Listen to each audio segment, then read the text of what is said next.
할렐루야. 오늘도 특별히 또 이 본당에서 또한 유튜브로 예배드리신 분들 모든 분들을 주님의 이름으로 환영하고 축복합니다.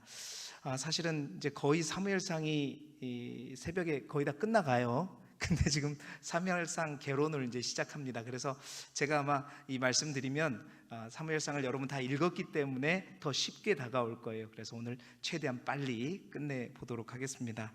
여러분, 사무엘상은 총 몇 장이죠? 굳이 중요하진 않습니다. 31장이에요. 31장까지 되어 있는데요. 사무엘상을 우리가 줄여서 뭐라고 부르죠? 삼상이라고 부르죠. 자, 그런데 제가 한번 이 화면을 한번 보여주시겠어요? 삼상, 여러분 이게 맞아요? 이거 사실은 여러분 어디 가서 자랑스럽게 사무엘상을 이렇게 삼상 한자로 쓴다고 이렇게 쓰면 절대 아니 됩니다. 이거는 이제 제가 이제 언어 유희죠. 그러니까 넌센스입니다. 이 삼상은 원래 이제 이런 한자가 아니에요. 근데 삼상을 이렇게 표현하면 사무엘상이 우리에게 기억에 확 남기 때문에 이렇게 표현해 보았습니다. 이제 이 빨간색으로 된 삼자와 상자가 무슨 글자인지 여러분 다 아실 거예요. 첫 번째 삼은 무슨 삼? 석삼. 두 번째 상은 윗상. 자, 그러면 첫 번째 석삼은 무엇을 말하겠습니까? 세 사람을 의미하는 거죠. 그럼 두 번째 있는 윗상은 뭐예요? 그 사람들의 높은 신분을 의미해서, 그래서 삼상이라고 적어 보았습니다. 다시 말해서 사무엘상을 간단하게 설명하자면 뭐냐? 세 사람의 그러니까 높은 신분이 높은 몇 사람의 이야기? 세 사람의 이야기다. 끝! 갈까요, 우리 집에? 사무엘상 끝났네요. 신분이 높은 세 사람의 이야기다, 이렇게 표현할 수 있다는 거죠. 그 세 사람이 그럼 누구죠? 누굴까요? 차례대로 사무엘, 그 다음에 사울, 다윗. 100점입니다. 사무엘, 사울, 다윗. 이제 신분이 세 사람이 다 높은 사람이었어요. 자, 이제 그래서 세 사람의 이야기인데요. 실제로 여러분, 성경학자들이 이 사무엘상을 가르쳐서 성경의 삼국지라고도 표현을 합니다. 그만큼 이 세 사람을 중심으로 아주 재미있는 이야기다고. 아까 우리 사모님도 했지만 사사시대를 볼 때 정말 본인도 너무 힘들었다고 하잖아요. 근데 사무엘상으로 딱 오니까 어떻게 해요? 왜 이렇게 재밌어요? 성경이 왜 이렇게 재밌는가? 다양한 인물이 나오면서 그 인물과 관련된 사건들이 딱 되면서, 성경이 사무엘상만 같으면 그냥 하루아침에 싹 다 읽어버릴 것 같은 소설책처럼. 그렇잖아요? 그렇죠. 아무튼 사무엘상은 재미있는 책입니다. 자, 세 사람을 알아보았어요. 그러면 이 세 사람의 높은 신분이 과연 무엇인가? 윗상자, 이 세 개의 신분. 사무엘은 어떤 신분이었습니까, 여러분? 여기서부터 좀 어려워지죠? 사무엘은 직함이 많았어요. 선지자이기도 했고, 또 뭐였어요? 제사장이기도 했고, 가장 중요한 것은 이스라엘의 마지막 뭐였다? 사사였다. 역시 이제 여러분들 거의 전문가 수준이 됐어요. 사무엘은 선지자이기도 했고, 제사장이기도 했고, 이스라엘 사사시대의 마지막 사사. 그러면 그 당시 사사시대 가장 높은 한 사람 중에 하나였죠. 자, 그러면 사울의 신분은 뭐였죠? 왕이었어요. 이스라엘 백성의 초대 왕이죠. 자, 그러면 다윗은 신분이 뭐였죠? 그렇죠. 뭐 어렵게 생각하세요? 두 번째 왕입니다. 자, 세 사람의 신분을 봤더니 한 사람은 뭐였어요? 탑에 있는 사사였고, 또 한 사람은 꼭대기에 있는 왕이었고, 또 한 사람은 또 꼭대기에 있는 왕이었단 말이에요. 자, 그러면 이 세 사람의 신분을 보면서 우리가 딱 알게 되죠. 사무엘상이라는 것은 어떤 책이냐? 사무엘상은 사사시대에서 왕정시대로 넘어가는 이야기를 세 사람을 통해서 다루는 책이다. 끝. 그러면 이제 사무엘상 끝난 거죠. 그래서 제가 여러분에게 삼상을 이제 재미있게 석삼자와 윗상자로 표현해 본 것입니다. 사무엘상은요 실제로 그래요. 사사시대에서 왕정시대도 이제 바뀌는, 우리는 그걸 뭐라고 그래요? 전환기라고 얘기하고 과도기라고 얘기하죠. 그 과도기를 기록한 책입니다. 누구를 중심으로? 가장 꼭대기에 있었던 세 사람을 중심으로. 자, 그렇다면 우리가 알아봐야 될 것은 왜 이스라엘은 사사시대에서 왕정시대로 넘어가게 되었는가? 조금 더 깊이 들어가 보자고요. 하나님께서 원래 이스라엘 백성 통해서 이루고자 하는 국가는 어떤 국가였냐면 하나님께서 왕이 되셔서 다스리는 그러한 나라였습니다. 신정국가죠. 출애굽기 19장 5절 6절에 의하면 그 하나님께서 원하시는 나라는 제사장의 나라였습니다. 하나님께서 왕이 되어서 통치하시고 제사장을 중심으로 하는 하나님의 대변자요 하나님의 중간다리 역할을 하는 하나의 국가를 세우셔서 그들 통해서, 그 나라를 통해서 어떻게 해요? 바벨탑 사건으로 통해서 하나님께서 유기시켜버린, 저 멀리 버려버린 세상의 사람들을 다시 한번 구원시키시고 또한 내 소유, 내 백성으로 만들기 위한 하나님의 계획 가운데 이루어진 나라가 바로 이스라엘이었어요. 하나님은 그런 나라를, 제사장의 나라를 원하셨습니다. 그러기 위해서 누구를 택하셨죠? 아브라함을 택하셨고 그 아브라함을 이어서 이삭과 야곱과 요셉을 통해서 그 아브라함에게 하신 약속을 확정하시고 또 요셉에 이르러서 어떻게 해요? 하나님께서 아브라함에게 약속하신 큰 민족을 이루셨어요. 그래서 60만 3,550명이라고 하는 많은 숫자들이 일으켜지는 순간 하나님께서는 모세를 택하시고 그 모세를 통해서 이스라엘을 어떻게 출애굽시키셨죠. 출애굽시키셔서 또 홍해를 건너게 하시고 광야의 40년을 통해서 그 이스라엘 백성들이 진짜 하나님의 제사장의 나라를 이룩할 하나님의 백성들로 훈련시키셨어요. 그런 다음에 이제 여호수아 시대 때 드디어 그 나라의 땅을 허락하시는데 그 땅이 어떤 땅이었어요? 가나안 땅이었습니다. 그 가나안 땅을 여호수아 시대 때 정복하게 하셨고 또 여호수아를 통해서 그 땅을 정복한 후에 그 땅을 다 분배했죠. 자, 분배한 다음에 중요한 사실, 제가 새벽에도 누누 말씀드렸지만 분배한 이후에 하나님께서는 제사장의 나라를 만들기 위해서요, 자, 레위인들에게 전국적으로 몇 개의 성읍을 허락하셨어요? 큰일 났네.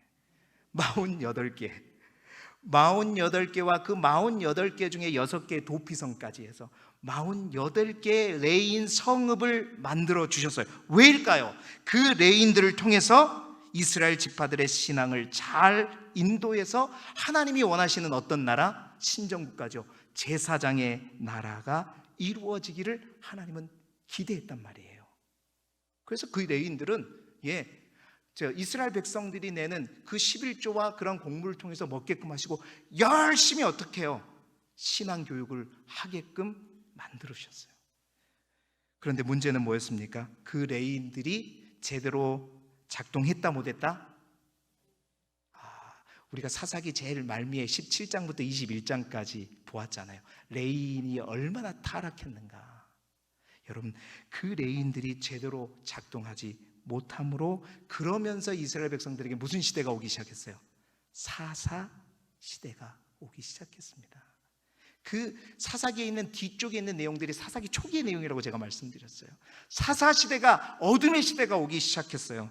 그래서 아까 우리 사모님도 기도하였지만 자기의 소견에 옳은 대로 행하는 시대, 350년이라고 했잖아요. 340년의 긴 기간 동안 백성들뿐만 아니라 제사장도 타락하고 백성들도 타락하고 급기야에는 하나님께서 그 순간에 선택하셨던 하나님의 사사들조차도 후기에 가서는 어떻게 해요?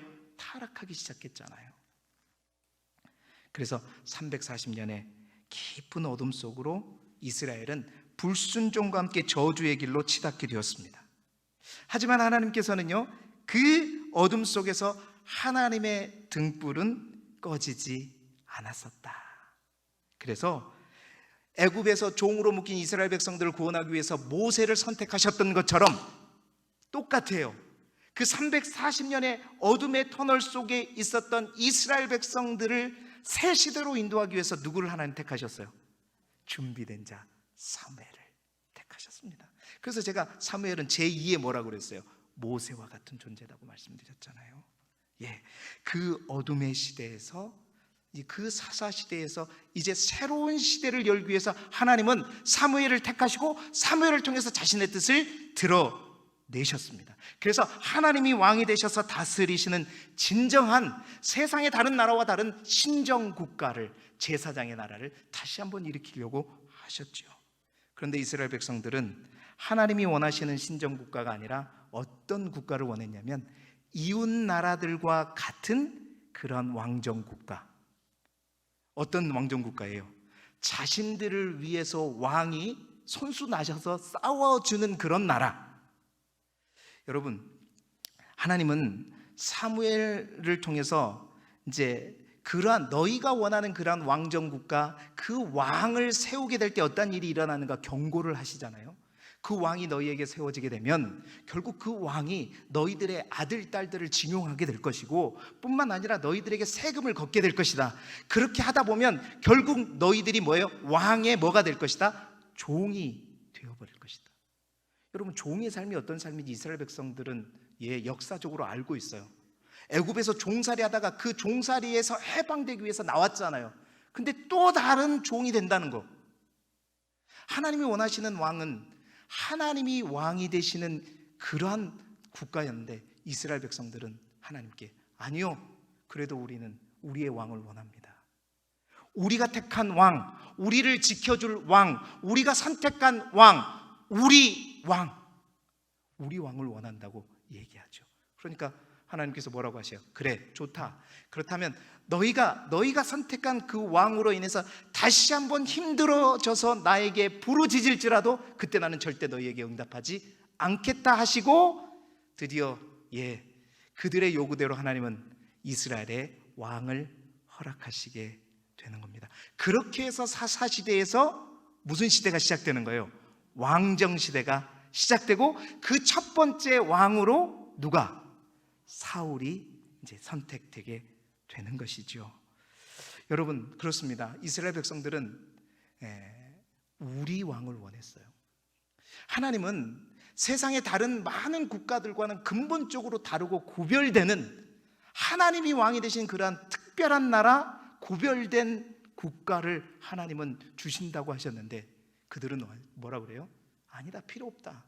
세상과 똑같은 그런 나라, 그런 왕 우리에게 허락해달라고 이스라엘 백성들은 요청하게 된 것이죠.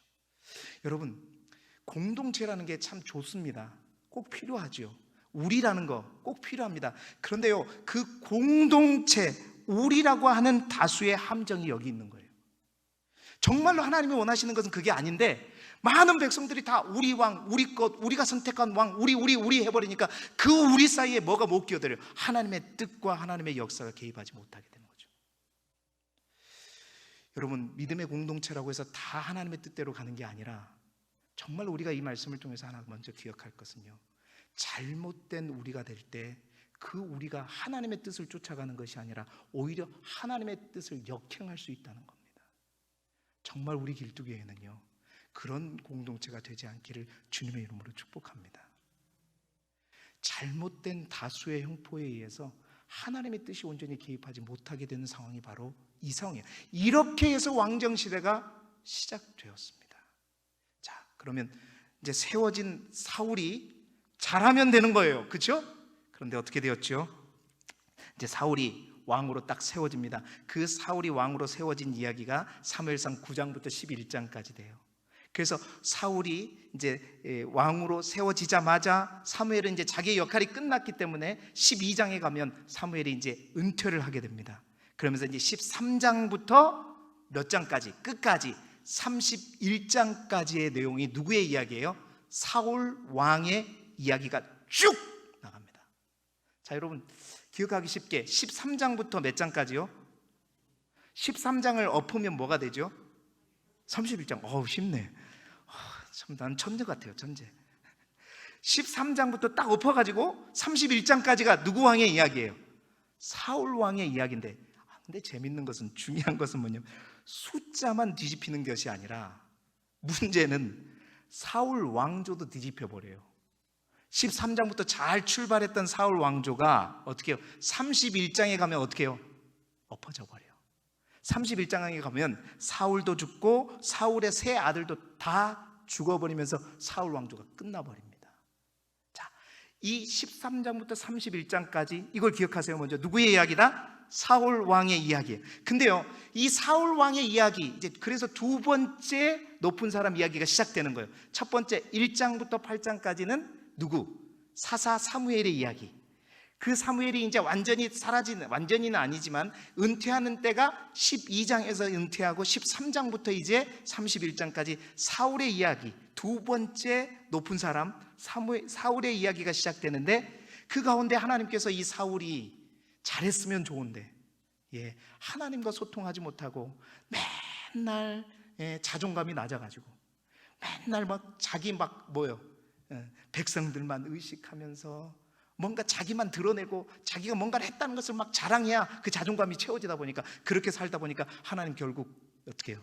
사울을 세우신 것을 후회하게 되는 지경까지 이르면서 누구를 세우죠? 다윗을 세우게 됩니다. 그 다윗에게 처음 기름 부음을 받을 때, 그때가 사무엘상 몇 장이에요? 16장입니다. 즉 다윗이 사무엘상에서 등장하는 첫 번째 장이 16장이에요. 그래서 아까 사무엘은 13장부터 어떻게 해요? 31장까지 가는데 16장에서부터는 누구가 같이 들어와요? 다윗이 같이 들어온단 말이에요. 그래서 그 다윗과 사울의 이야기가 31장까지 쭉 같이 가면서 어떻게 돼요? 사울은 뒤집히고 이제 다윗은 어떻게 돼요? 그 뒤집힌 그 자리에 대신 채워져 가는 이야기. 자, 이렇게 해서 사무엘상은 전체가 구성되어 있어요. 감이 오시죠? 감이 오셔야 돼요. 자, 그렇다면 여러분, 감이 오실 수 있도록 사무엘상의 구조를 한번 보여드릴게요. 사무엘상의 구조를 간단하게 보면요, 사무엘상은요 31장까지 총 되어 있고 전환기의 책이고 과도기의 책이다. 이해하시죠? 자, 그런데 사울이요 사무엘에게 왕으로 기름 부음 딱 받은 때가 언제냐면 이스라엘의 왕정을 요구한 때가 8장이고 9장부터 이제 사울의 이야기가 등장하기 시작하고요, 사울이 왕으로 처음 기름 부음을 딱 받을 때가 사무엘상 10장 1절입니다. 그래서 그 사무엘이 왕으로 딱 등단할 때, 기름 부음 받을 때, 그때를 기준으로 해서 딱 먼저 쪼개보면 1장부터 9장까지는 아직 무슨 시대예요? 사사시대, 마지막 사사시대, 사무엘 중심의 사사시대고, 10장부터 이제 31장까지 보면 이제 무슨 시대로 볼 수 있는 거예요? 왕정시대로 볼 수 있는 거죠. 자, 그래서 그 10장부터 31장까지의 왕정시대는 조금 엉켜 있어요. 누구의 이야기와 누구의 이야기로? 사울의 이야기와 다윗의 이야기로. 본격적인 사울의 이야기는 아까 말했던 것처럼 13장부터 시작되지만, 실제적으로 사울이 이제 이 사무엘상에 등장하는 것은 9장부터 등장하거든요. 그래서 10장부터 31장까지의 내용 가운데 우리가 이제 여러 가지로 이제 구분할 수는 있겠지만, 저는 그렇게 구분해 봤어요. 다윗이 사울에 의해서 쫓김을 당했을 때, 그러니까 다윗의 이 도망하는 도피기를 기준으로 딱 자르게 되면, 다윗이 사울에게 이제 도망을 다니기 시작한 때가 19장과 20장부터 도망을 하기 시작합니다. 그래서 바로 20장부터 31장까지를 다윗 중심의 이야기, 그래서 다윗의 도피기라고 그렇게 나누어 보았고요, 그 전에 10장부터 19장까지가 누구의 이야기다? 사울의 이야기 중심으로 나눌 수 있다는 거예요. 그리고 그 밑에 있는 막대는 이제 이 사무엘상 속에 이 사람이 언제 등장하기 시작했는가? 사울이 처음 등장하기 시작한 것은 9장부터 등장했고, 다윗이 등장한 것은 16장부터 등장했어요. 그래서 이렇게 막대로 했는데, 제가 이 사무엘상하, 열왕기 상하는 다 신명기 사관에 의해서 만들어졌다 그랬죠. 그러니까 순종하면 복을 받고 불순종하면 저주를 받는다. 그때 제가 순종해서 복을 받는 사람의 이야기는 무슨 색으로 처리했었죠? 하늘색, 파란색.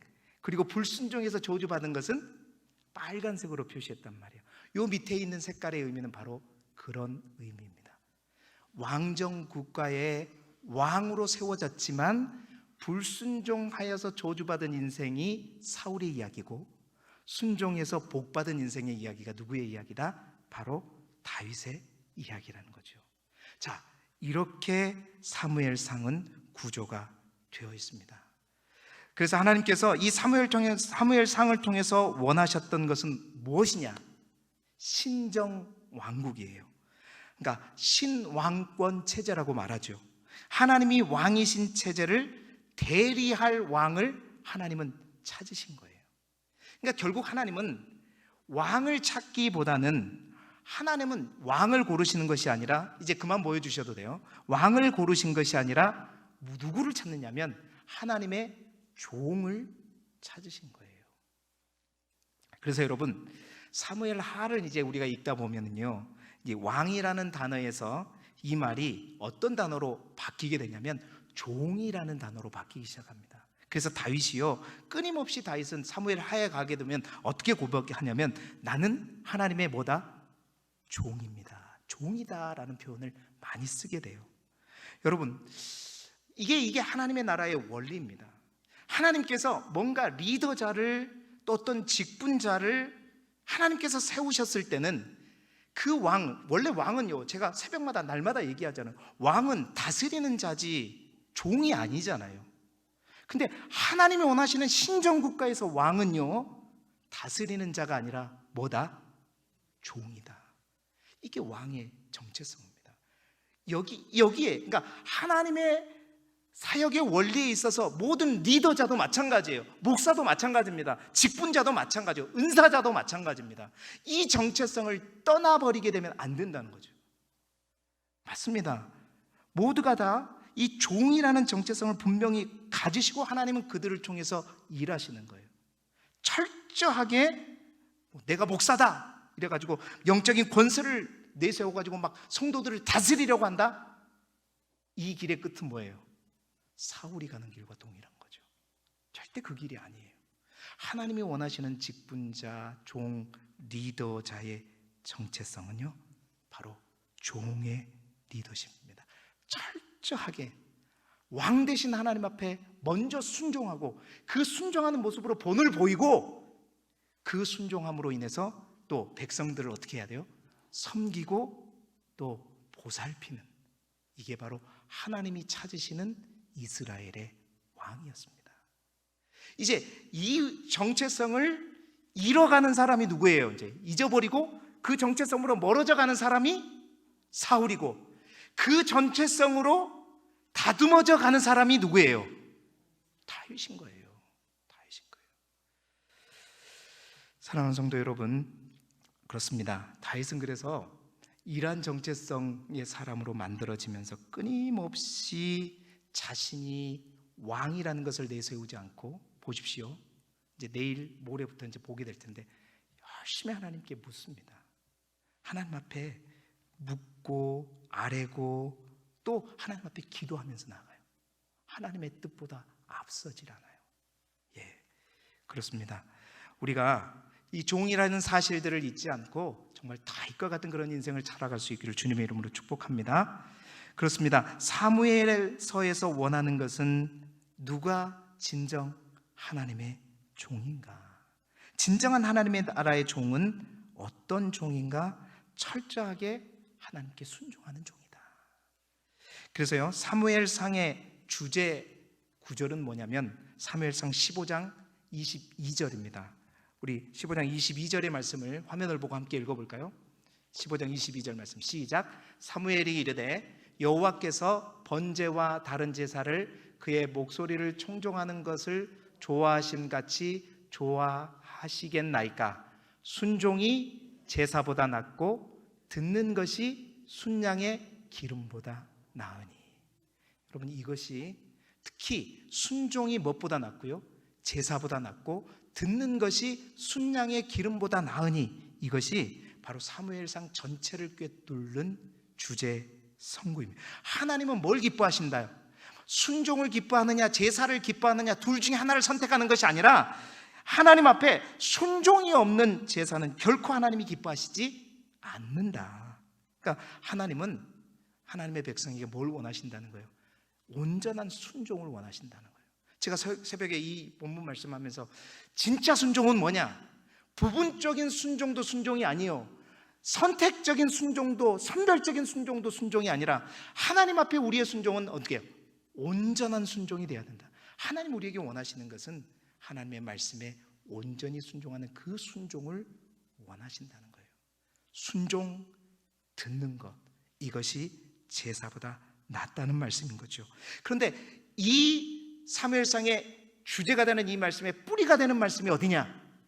오늘 우리가 말씀으로 함께 읽었던 사무엘상 2장 30절의 말씀이에요. 이 15장 22절의 뿌리가 되는 말씀이 2장 30절의 말씀 다시 한번 읽어보겠습니다. 시작.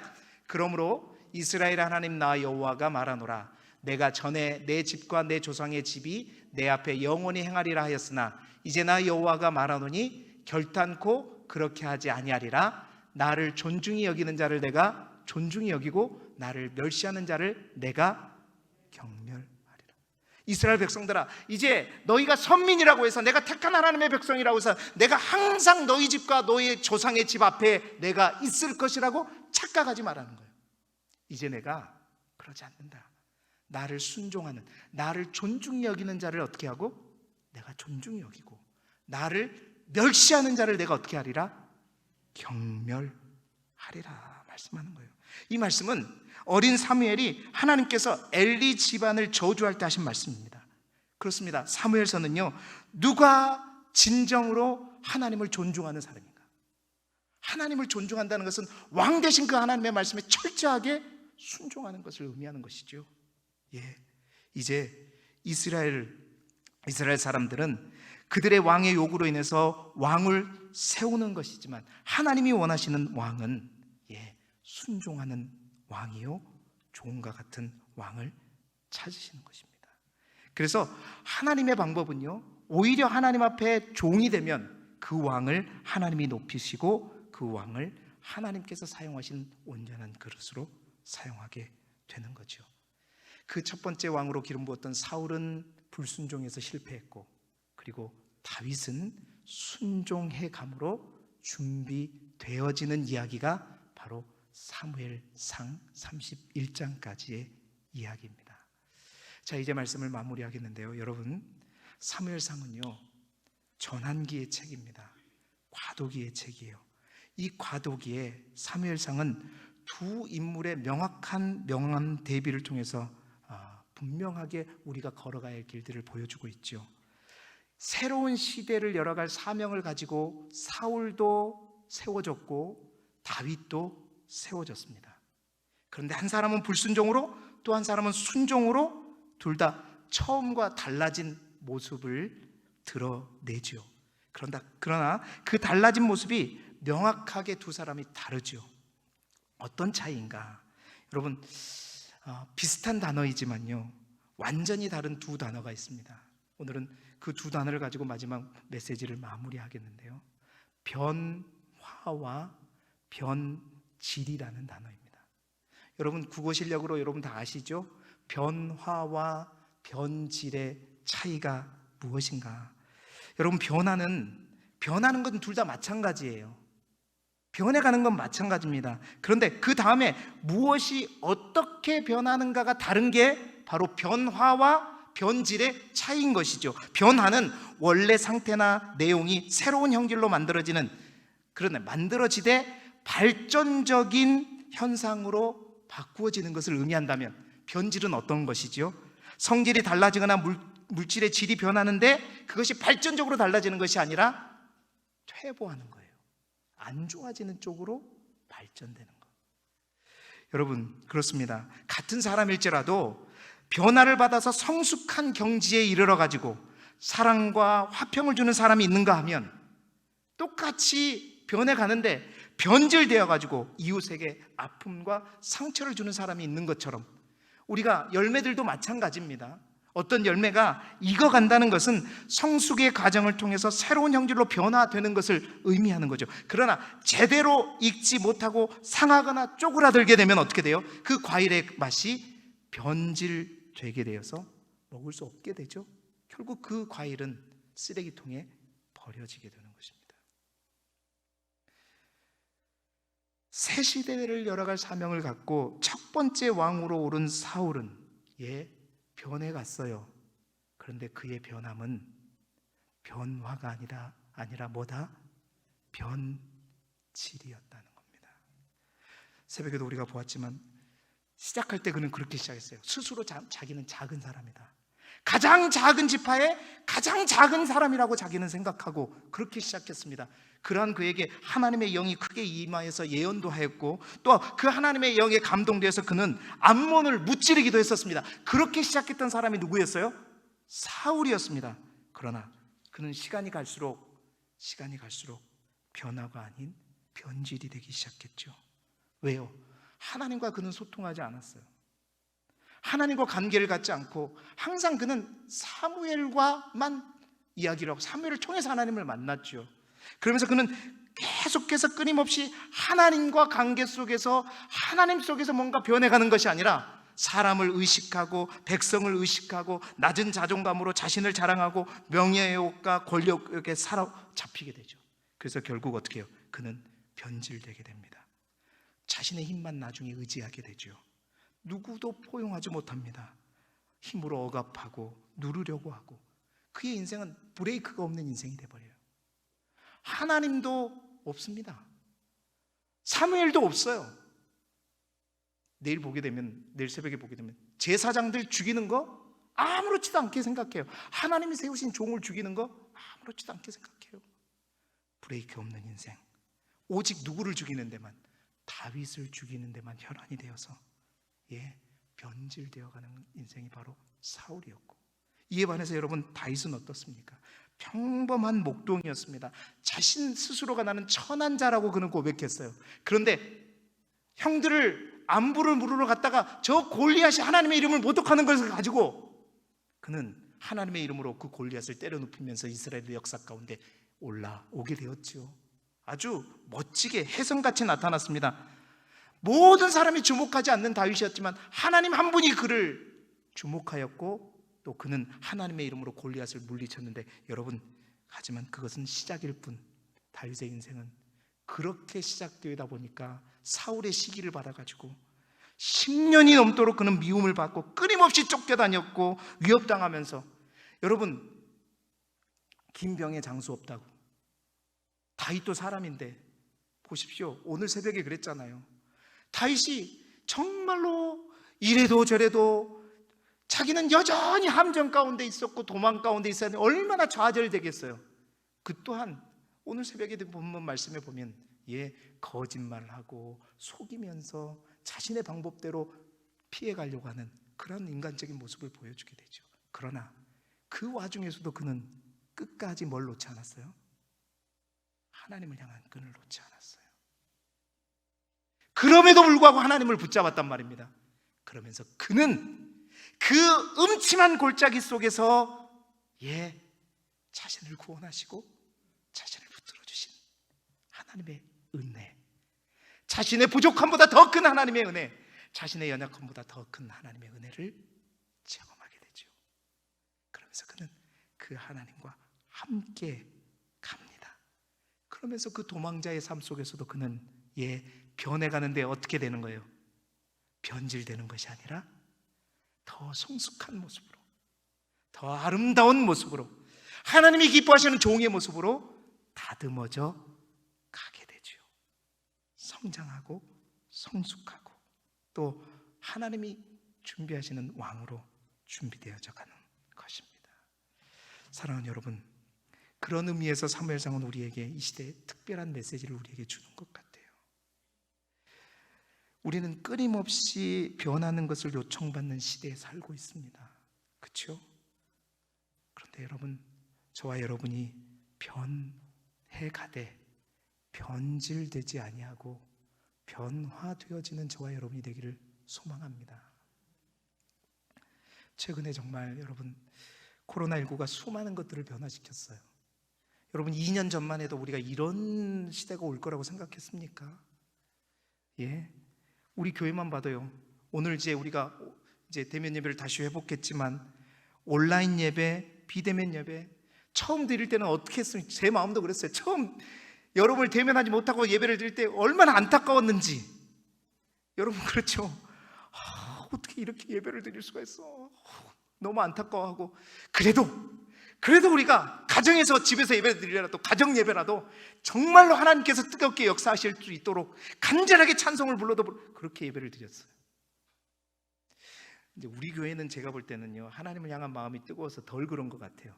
근데 도시에 있는 목사님들 얘기를 들어보니까요 시간이 길어지면서 그 시대에 맞게끔 변해가는데 정말 이 시대를 간파하고 더 간절한 마음으로 중심이 뜨거워져서 변화된 마음으로 성숙된 마음으로 예배를 드리면 더 좋을 텐데 여러분 변화되는 게 아니라 우리의 모습 속에서 어떤 모습이 더 많아요? 변질되어 가더라고요.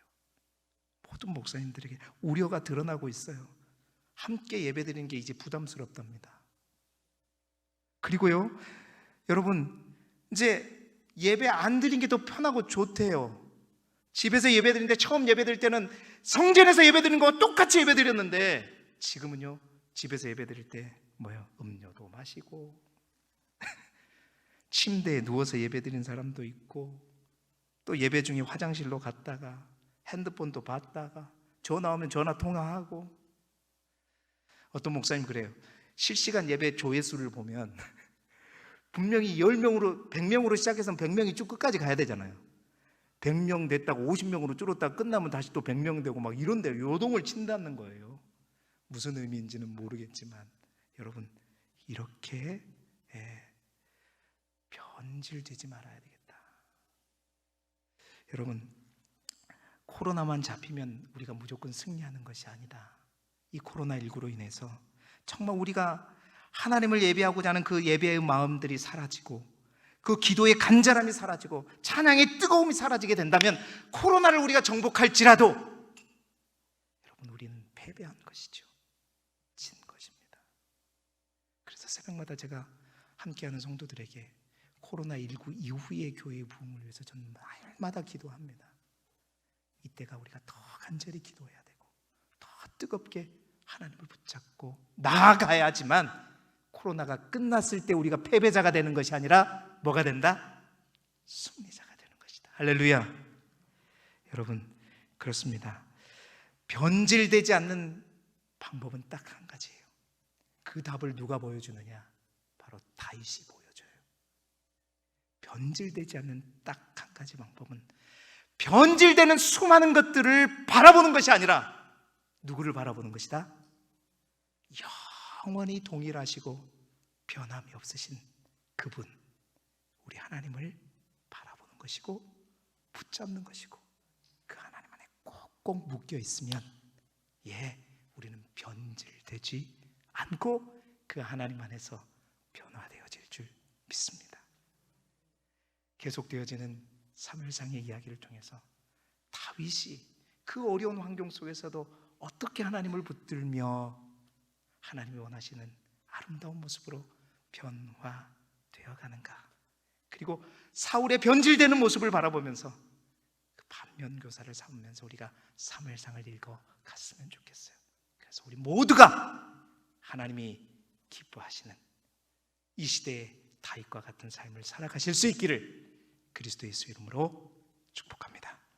기도드리겠습니다. 하나님, 코로나19 시대에 사무엘상의 말씀을 통해서 우리 모두가 믿음 안에서 다윗처럼 하나님과 더 교제하고 기도하고 예배함으로 더 단단하고 겸손하며 하나님이 기뻐하시는 모습으로 빚어지게 하여 주옵소서. 변질을 거부하고 더욱더 변화된 모습으로 하나님께서 쓰시기에 합당한 그릇으로 준비되어 정말 코로나19 이후에 더욱더 하나님의 영광을 드러내는 우리 교회와 사랑하는 성도들 되게 하여 주옵소서. 예수 그리스도의 이름으로 기도드리옵나이다. 아멘.